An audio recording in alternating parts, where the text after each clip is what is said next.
Aim right, achieve big at KR Mangalam University.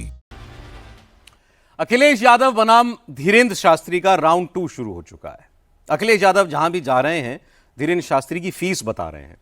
इस fees के जरिए दरअसल वो 2027 के लिए ब्राह्मण बनाम पिछड़े की धुरी तैयार कर रहे हैं। हर दिन अखिलेश बयान देते हैं और तुरंत पिछड़े वोट का कैलकुलेटर ऑन करके बैठ जाते हैं।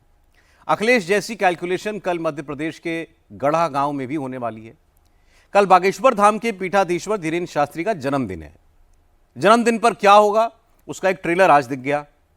बागेश्वर धाम जो भक्तों की भीड़ पहुंच रही है उसमें यादव भी हैं, घोसी भी हैं, साहू भी हैं। मतलब हिंदुओं की हर वो जाति है जिसे अखिलेश यादव पीडीए के फॉर्मूले में फिट करना चाहते हैं।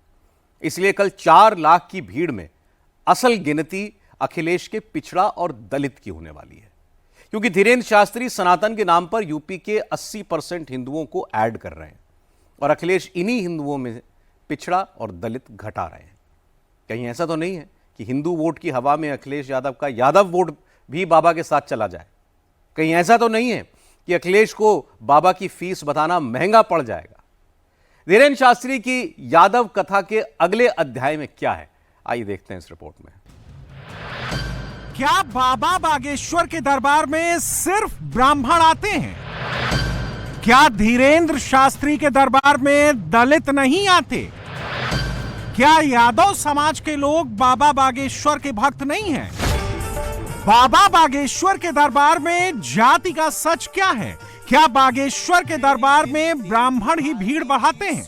लाखों की भीड़ में किस किस सरनेम के लोग मौजूद हैं, इसका पूरा सच आपको दिखाएंगे। कोई किसी की हैसियत है कि धीरेन्द्र शास्त्री को बुला ले अपने घर कथा के लिए?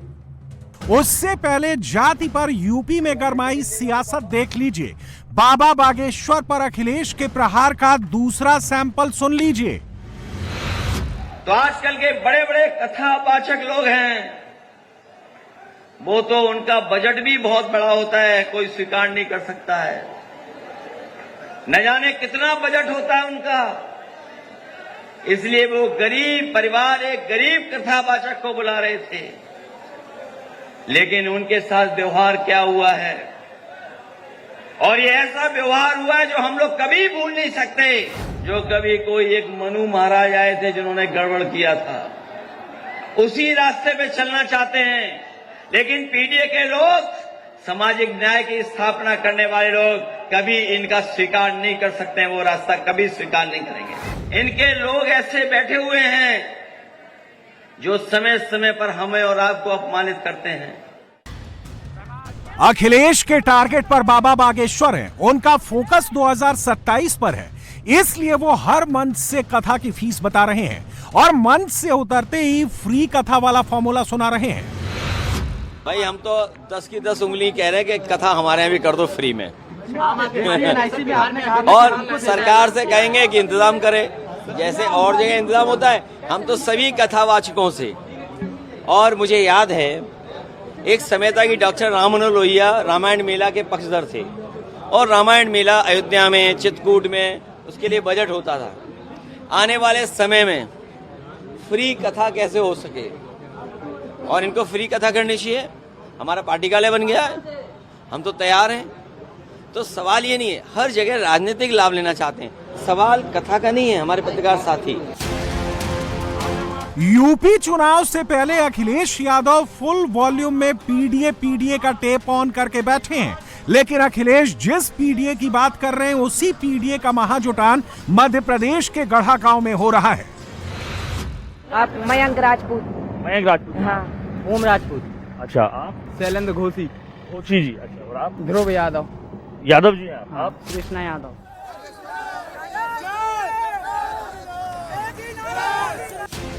धीरेन्द्र शास्त्री का कल जन्मदिन है। गढ़ा गांव में आज ही हजारों की भीड़ जुट गई, पंडाल फुल हो गया। कल 3 से 4 लाख लोगों की भीड़ जुटेगी। गढ़ा गांव में पैर रखने की जगह नहीं बचेगी।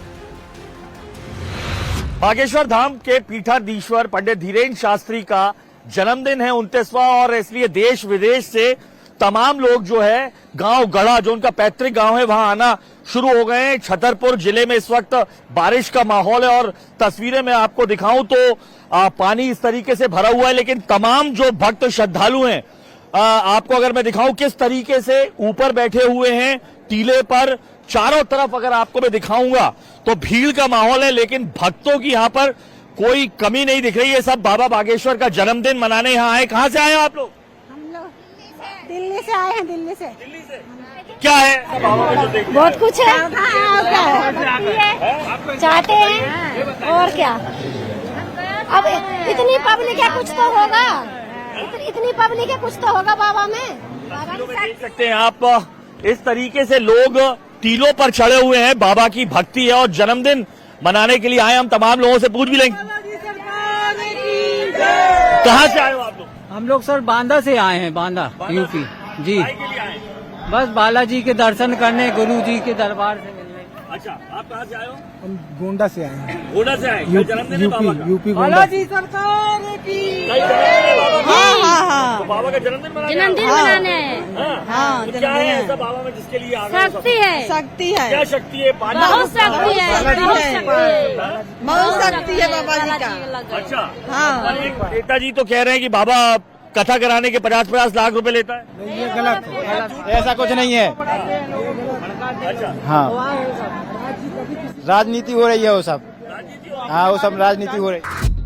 दरबार में जो भीड़ जुटेगी उसमें यादव भी होंगे, घोषी भी होंगे, कुर्मी भी होंगे, पासी और निषाद भी होंगे। हर उस जाति के लोग होंगे जिनका नाम अखिलेश बार बार लेते हैं, हिंदू वोट बांटने के नाम पर लेते हैं। आपका क्या नाम है? प्रदीप साहू। साहू जी, आपका क्या नाम है? मंजू देवी। मंजू देवी। आपका नाम बताइए। कुमकुम। पूरा नाम बताइए। हम बनिया जात के हैं, अच्छा, लेकिन हम धर्म को मानते हैं, कर्तव्य को मानते हैं, सनातन पद्धति को मानते हैं। हम जात को नहीं मानते। आपका क्या नाम है? सुनीता जी, सुनीता। कहाँ से आए आप? हम बिहार से आए, छपरा बिहार से आए। आपका नाम? संदीप तिवारी। तिवारी जी, कहाँ से आए आप? सिवनी सिवनी से आए? जिला सिवनी से आए। आपका नाम? यादव, गणेश यादव यादव जी आप? जी। बाबा के दरबार में भीड़ जाति के नाम पर नहीं जुटती। बागेश्वर धाम में आने वाली भीड़ अपना सरनेम नहीं बताती, क्योंकि इन भक्तों की नजर जाति नहीं सनातन पर है, हिंदू पर है। इसलिए भक्तों ने धीरेन्द्र शास्त्री को सनातन का सेनापति तक मान लिया है। गुरुजी सनातन धर्म के सेनापति हैं। अच्छा, सेनापति हैं। अब हम उनकी सेना हैं। अच्छा, आप लोग सेना हो? जी, हम गुरुजी के पीछे सदा चलते रहेंगे। गुरुजी के आदेश पर, मार्गदर्शन पर हम पूरा जीवन पर्यंत हमारा गुरुजी के चरणों में लगा रहेगा। तिवारी जी, उनपे तो आरोप लगते हैं तमाम लोग, आलोचक जी। एक तो पैसा लेके कथा करते हैं, जातिवाद भी है, ऐसा है? जातिवाद है उनमें? वो धर्म के अधर्मी लोग हैं जो ऐसा प्रचार। जातियों में फर्क करते हैं कि कोई कुर्मी है? कोई भेद नहीं। गुरुजी के पास ऐसा कोई जाति भेद नहीं है। और गरीबों के लिए, हर समाज के लिए गुरुजी समर्पित है। गुरुजी भगवान रूप हैं, तो वो जात समाज से क्या करेंगे। अखिलेश यादव 2027 के लिए फील्डिंग सेट कर रहे हैं, पीडीए का फॉर्मूला फिट कर रहे हैं। धीरेन्द्र शास्त्री का नाम लेकर हिंदू को जाति के नाम पर बांटने की कोशिश कर रहे हैं, लेकिन धीरेन्द्र शास्त्री उस लेवल को पहले ही क्रॉस कर चुके हैं। वो जाति के नाम पर बंटने से पहले ही हिंदू के नाम पर जोड़ चुके हैं। वो कितना जोड़ चुके हैं उसका छोटा सा सैंपल देख लीजिए। ये लोग वो करते हैं, जलते अब सबको हिंदू राष्ट्र के लिए इतना कर रहे हैं, और जो उनके साथ हैं तो दूसरे विरोधी पार्टी वाले उनका कटाव कर रहे हैं। जैसे हमरो हैं तो हम यादव हैं, ये ठाकुर हैं तो हमारे भाई हैं, बिल्कुल। अच्छा, हाँ, भाई हैं। आपका कहने होता है बाबा के चलते सब एक हो रहे हैं, ऐसा? हाँ, सब लोग एक हो रहे हैं। अखिलेश यादव हिंदू के नाम पर एकजुट वोट का इम्पैक्ट समझते हैं, इसलिए यूपी से पहले बिहार में पीडीए सैंपल का टेस्ट कराना चाहते हैं। हिंदू के नाम पर पड़ने वाले वोट की हवा देखना चाहते हैं। हम लोगों ने भी फैसला लिया है कि आदरणीय लालू प्रसाद यादव जी की पार्टी का पूरा समर्थन हम लोग करने जा रहे हैं। पूरा समर्थन करेंगे हम लोग,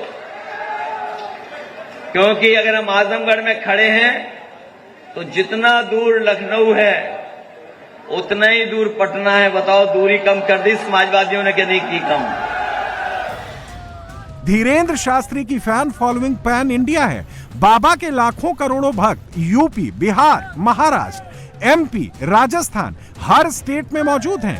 भक्तों के बीच उनकी पॉपुलैरिटी का लेवल क्या है, उसका अंदाजा भी लगाना मुश्किल है। धीरेंद्र शास्त्री का बर्थडे सेलिब्रेट करने कई 100 किलोमीटर पैदल चलकर भक्त गढ़ा गांव पहुंच रहे हैं और इन भक्तों में किसी की जुबान पर जाति नहीं है, सिर्फ सनातन और हिंदू राष्ट्र है। तुम्हारे पाँव भी घायल हो गया है? वो थोड़ा सूजन आ गई उसमें। तो फिर जरूरत क्या है जाने की बाबा बागेश्वर के जन्मदिन पे? श्रद्धा है उनके प्रति, लगाव है, श्रद्धा है। अभी तो 80 किलोमीटर बचा, मतलब 150 लोग भी होगा तो जाएंगे। जाओगे? जाएंगे। जन्मदिन पर जाना है उनके। दूसरी साल है, दूसरी साल। और हमारे गांव से तमाम जो भीड़ देख रहा हूँ, जो अभी कई जगह दिख रही है, तो ये सब हाँ बागेश्वर के लिए, बाबा की। अभी हमारे गांव से अभी और आने 25 तारीख को। अच्छा अच्छा, लेकिन तुम लोगों के मन में था कि जब वो मनाना है? 1 महीने पहले से था हमारे के मन में। हम लोग ने प्लानिंग कर ली थी कि जाना है, मतलब जाना है वहाँ पे। हाँ, अब हर पूरा घर भक्त है हम लोग, गाँव पूरा गाँव क्षेत्र पूरे। तो सर ठाकुर ब्राह्मण ही है? जो भी समाज है, सब समाज है, लोधी सब लोग, बिल्कुल राजपूत यादव सब सैन मैन सब। अच्छा सब लोग। हाँ, अखिलेश यादव धीरेंद्र शास्त्री पर अंडर टेबल 50 लाख रुपए की फीस लेने का आरोप लगाकर सेल्फ गोल कर चुके हैं। भले ही कुछ लोग अखिलेश की बात पर भरोसा करें, लेकिन धीरेंद्र शास्त्री के किसी भी भक्त को बाबा की फीस वाली बात पर यकीन नहीं है। लोगों को बाबा के दरबार में सेवा दिखती है, सम्मान दिखता है। बाबा जातिवाद भी करता है क्या कि ब्राह्मण है, ठाकुर है, या ऐसा कुछ नहीं, ऐसा कुछ नहीं। जय श्री राम। गुरुजी जातिवाद नहीं करते, सब हिंदू भाई बहन को एक करने के लिए हर पद यात्रा निकालते हैं गुरुदेव। श्रद्धा सुन ले रहे। अच्छा, एक नेताजी कह रहे हैं कि बाबा 50 लाख रुपए लेके कथा कराता है, ऐसा लगता है? ये गलत बात, सब झूठा है, सब झूठा है। बाबा कुछ नहीं करता, बाबा अच्छा काम करता है, सबका अच्छा काम, सबका भला करता है बाबा। गरीब कन्या का विवाह करते हैं, वो निःशुल्क भंडारा चलाते हैं, वो गरीब दीनहीन का सेवा करते हैं, वो जिसको मरीज को पैसे की भी जरूरत होता है वो पैसे दे के भी इलाज करवाते हैं। नहीं कोई पैसा नहीं लगता है यहाँ पर, खाना पीना फ्री मिलता है, कोई पैसा नहीं मिलता है। एक पार्टी के नेताजी ने कहा बाबा 50 लाख रुपए लेके कथा कराते हैं। नहीं ऐसा कुछ नहीं है, ऐसा कुछ नहीं है, बाबा कुछ नहीं लेते। ये भी कह रहे हैं कि बाबा अंडर द टेबल 50 लाख रुपए लेके कथा कराते हैं। ये बहुत से लोग बहुत कुछ कहते हैं, लेकिन वो बिल्कुल बेवकूफ है। पैसा लेते हैं क्या बाबा मिलने क्या करने के? 1 रुपया हमसे तो नहीं लिया। ऐसा लगता है क्या कि बाबा ब्राह्मण है तो वो सिर्फ अपनी जाति के लोग, या ऐसा कुछ? नहीं नहीं जी, आप उनके भक्त हैं? वो तो सबको लिए एक भगवान। जो लोग ये कहते हैं कि बाबा कथा वथा के पैसे लेते हैं, ऐसा है क्या? नहीं, पैसा वैसा कोई नहीं लेते हैं। ऐसा कुछ नहीं है। अच्छा, आदिवासी क्षेत्र में भी जाने का, निःशुल्क कथा करने का चल रहा है कार्यक्रम, और आदिवासी गरीबों के बीच में भी गुरुजी जाते हैं। धीरेंद्र शास्त्री के दरबार में कोई फीस नहीं लगती, ना पर्चे का पैसा लगता है, ना ही खाने का, ना कथा सुनने की फीस देनी होती है, और ना ही बाबा भक्तों से डायरेक्ट कोई डोनेशन मांगते हैं। लेकिन फिर भी अखिलेश यादव के निशाने पर बाबा बागेश्वर ही हैं। क्यों? समझ लीजिए। यूपी में 19% मुसलमान और 80% हिंदू वोटर हैं। बाबा के दरबार में मुसलमानों की संख्या ना के बराबर होती है, लेकिन हर जाति का हिंदू बाबा के दरबार में आता है। अखिलेश का फोकस अलग अलग बाबाओं के दरबार में जाने वाले 80% हिंदुओं पर है। उन्हें लगता है कि हिंदुत्व और सनातन के नाम पर एक होने वाले लोग अगर जाति के नाम पर टूटे तो उनकी बात बन सकती है, और एकमात्र यही फॉर्मूला उन्हें जीत दिला सकता है। बाकायदा अखिलेश ने यूपी के लिए 80+ वोट की कैलकुलेशन तैयार की है। यूपी में ब्राह्मण वोटर 10% हैं, जिनका 60 सीटों पर असर होता है, लेकिन अखिलेश के खाते में यह वोट ना के ही बराबर पड़ता है। यादव वोटर 8 से 10% के बीच हैं, ये भी 60 सीटों पर डायरेक्ट इंपैक्ट डालते हैं। ये वोट सीधे अखिलेश के नाम पर ही गिर जाता है। ये जो स्थान बना है, घर है, पार्टी कार्यालय है, इसका नाम क्या हो? बहुत सारे सुझाव आए हैं, लेकिन मैं सोचता हूं, मुझे जो समझ में आ रहा है, शायद हमें इस जगह का नाम और इस कार्यालय का नाम पीडीए भवन कर करके रखना चाहिए। ये पीडीए भवन के नाम से जाना जाएगा, क्योंकि पीडीए एकता ही हमें सत्ता दिलाएगी। जो लोग एआई के तमाम प्लेटफॉर्मों को समझते जानते हैं, अगर वो टाइप करके केवल ये देख लें कि समाजवादी पार्टी पीडीए के आंदोलन में अगर केवल 10-10 हजार वोट बढ़ा लेगी एक विधानसभा में, तो बताओ कितनी सीटें जीतेगी समाजवादी पार्टी।